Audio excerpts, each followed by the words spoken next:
Hi, my name's Phil. I like talking about politics, and in this video I'd like to discuss the main vote in the House of Commons last night designed to break the strikes, or at least future strikes.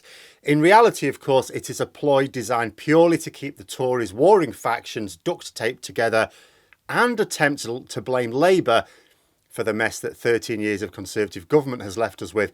But despite the objections of people who didn't understand political strategy, Labour haven't fallen for it, and the Tories do not have their prize.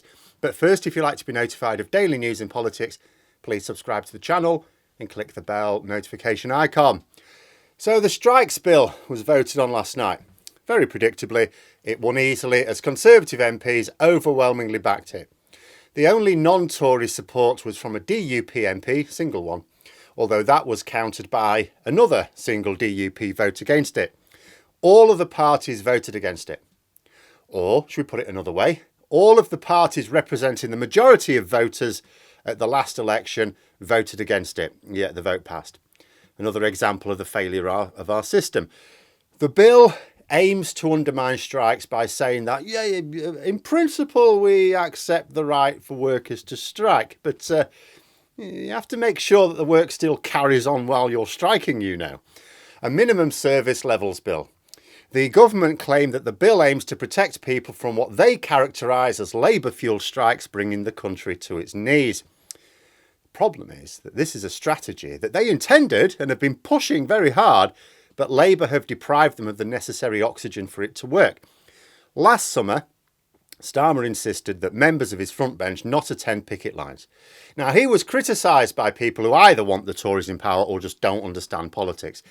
Having Labour MPs on the picket line did nothing for the strikers, didn't help them in the slightest, didn't improve their chances of success. It would have made them less likely to succeed, in fact. The situation the Conservatives find themselves in is at the epicentre of a knackered economy. They blame global factors, but we are suffering much worse than comparable economies from those factors. The reasons for that is the Tories have systematically weakened our country's infrastructure to the point where we are less able to weather such storms.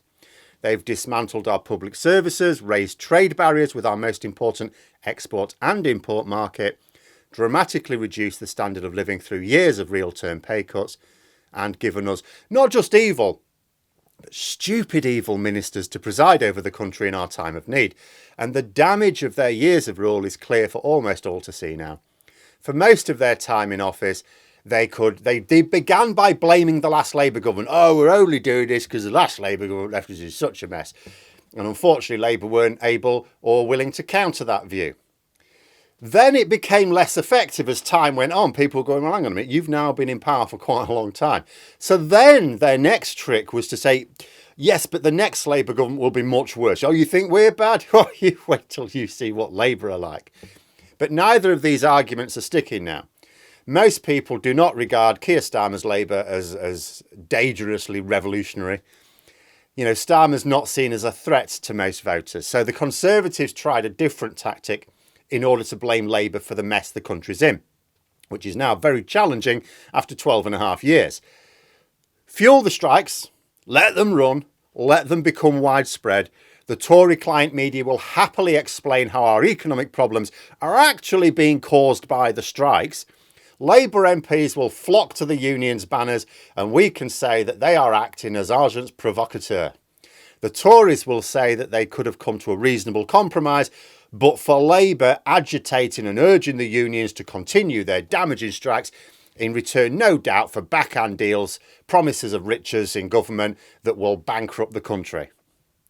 But Starmer just said, sod off, not falling for that one. If Labour were in government, they would be the ones mediating the disputes, of course, as we expect the Conservatives to do right now.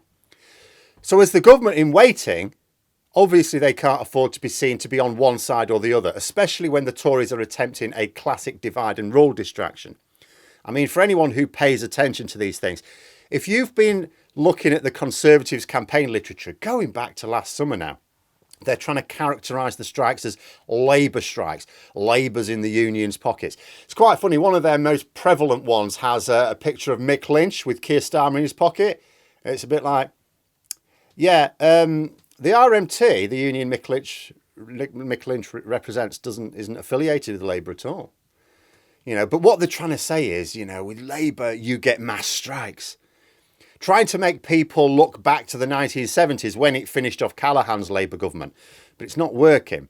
Labour have backed the workers, of course, in Parliament, where it matters. They've attacked the government's failure to negotiate. They've highlighted the plight of public sector workers, saying it's wrong that they should have to use food banks, saying that it's wrong to threaten them with the sack. They've even committed to repealing the legislation that Sunak is now attempting to use as red meat to his Daily Mail reader voters. But what he hasn't allowed himself to do, or his senior colleagues, is be characterised as fueling the strikes. When it comes to the wide-ranging strike action, see, there are people who back the strikes and there are people who are opposed to them. And the numbers on either side are massive. It's split. And both parties need to attract both groups of voters. Now, the Tories have committed themselves to outraging one of these groups. So in order for that strategy to work, they needed to achieve two things. First, they needed to get target voters to turn against the strikes. Very important, because otherwise they're splitting their own voter base.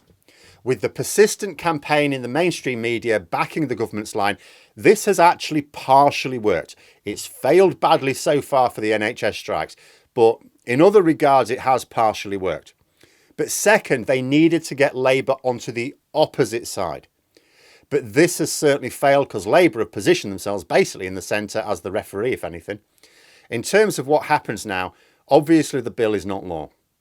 It's not going to be law before the NHS strikes at least ramp up over the next month or so. Teachers, the largest teaching unions, now voted to strike, so it's not going to be in time for that. But the bill wasn't about dealing with the current strikes. It wasn't even about dealing with strikes, really. It's all part of a desperate gambit to turn voters against Labour. That's what it's ultimately about. Rishi Sunak has the job of trying to persuade MPs that he can win the next election. Everything he's doing is for that. He's not attempting to govern, whether well or badly. He's trying to get his party into a position where it can win the next election. But it's failing. They're still persisting with it because it's not like they've got a lot of things in their bag of tricks to try. They've sort of run out of things. It's not about removing the right of workers to strike. The government already refusing to budge anyway, so the strikes are having no input. If the government seriously think they can maintain their position indefinitely, this bill does nothing. This is entirely about trying to pull an unlikely election victory off in 2024. They're hoping to present themselves as having steered us through turbulent times, no thanks to Labour, who tried making the international problems that were nothing to do with us much worse with domestic unrest. But it has fallen flat. All the government have actually done, if anything, is ensured that our economy will take longer to recover now and that people leave public services, for better paid jobs elsewhere. They're also giving the next Labour government a platform that will be tricky in one way, but also give them opportunities in another. The economy will be in such a bad shape that Labour will be limited. They won't be able to catapult us back to the happy days before the Tories took over anytime soon. But Starmer will have two advantages. First, he'll be able to blame the Tories for the slowness of the recovery. People realise the Tories have buggered the economy. They're not going to expect miracles from Labour, but improvements. As long as they can deliver clear improvements, then they'll see things are at least getting better. And often people, are quite stoic. They're pragmatic, and they'll realise, well, the better of the two options is what you go for. But second, these improvements will be achievable with relatively small measures. When you're on your arse, it doesn't take much to get on your feet. The Tories haven't just screwed the economy with Brexit and this fanatical desire to strip the country of its infrastructure. They're also incompetent. There is damage to the economy, which is not being caused by Conservative policies, but just by having cretins, managing government departments, are just having idiots in control. Labour can reverse 2 out of these 3 the very day it comes to power. And it's got a much freer hand in at least changing direction on the 3rd as well. But with this bill and with Sunak's mindset on the strikes, it may well be that public sector workers are in for a very bad time in the dying remains of the Tories' latest time in office. But that was always inevitable. I said after the 2019 general election result, this is going to be an incredibly bad time for people now. Many of the people who voted for it. You know, many of the people suffering right now, and even people involved in the strikes, voted for the Conservatives. Now, I'm not characterising this as it's their own fault. What I'm saying is that a great many workers in both the public and the private sector have been screwed over, most especially the public sector, in a very obvious way by the Conservatives. The latest news is that wages are growing at record rates. Oh, but they're still below the level of inflation.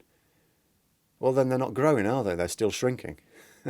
Over a decade of stagnation. And now we've had a stagnant economy for years, and now we've got high inflation on top of it. Workers are going to look at that and they're going to be absolutely ready to vote for a government who will improve things. People were actually ready for that in 2019. People didn't vote for the Conservatives because they thought they'd be brilliant. They voted for them because they didn't think that Labour would do better. They were convinced that Labour would be worse. Well, Labour are now working to present themselves as the serious alternative.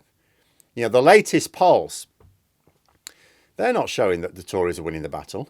I mean, the latest one from last week, Labour extended their lead very slightly. It was like 1 point over the Conservatives. It goes up and down, of course. But the point is that they're maintaining that lead over the Conservatives. The Conservatives, you know, after they got rid of Liz Truss, yes, they got a bounce back with Rishi Sunak, but it's just been static.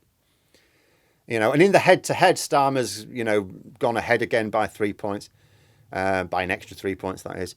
You know, and there's a feeling from all sides that there's an attempt to move to the end game on the strikes now. It still may drag on for months, but there's you know, people want to bring it to a head in one way or another. And the Tories they've not managed to convince the public that Labour are responsible for the problems the country's facing. It's not that their strategy worked at all. As I say, part of the strategy was getting people to turn against the strikes. But what they needed was for people to turn against Labour. You know, the Tories didn't need the public to turn against the striking workers. After all, many of those are their voters, or at least their friends and family of the people striking. You know, what they needed was for people to turn against Labour, for people to blame Labour for it. Didn't happen. They avoided the elephant traps. But there we are. Those are my thoughts. Let me know yours in the comments below. Hope you found the video interesting. If you did, please click the like button. And if you'd like to support the channel further, the join button for memberships. And until next time, I'll see you later.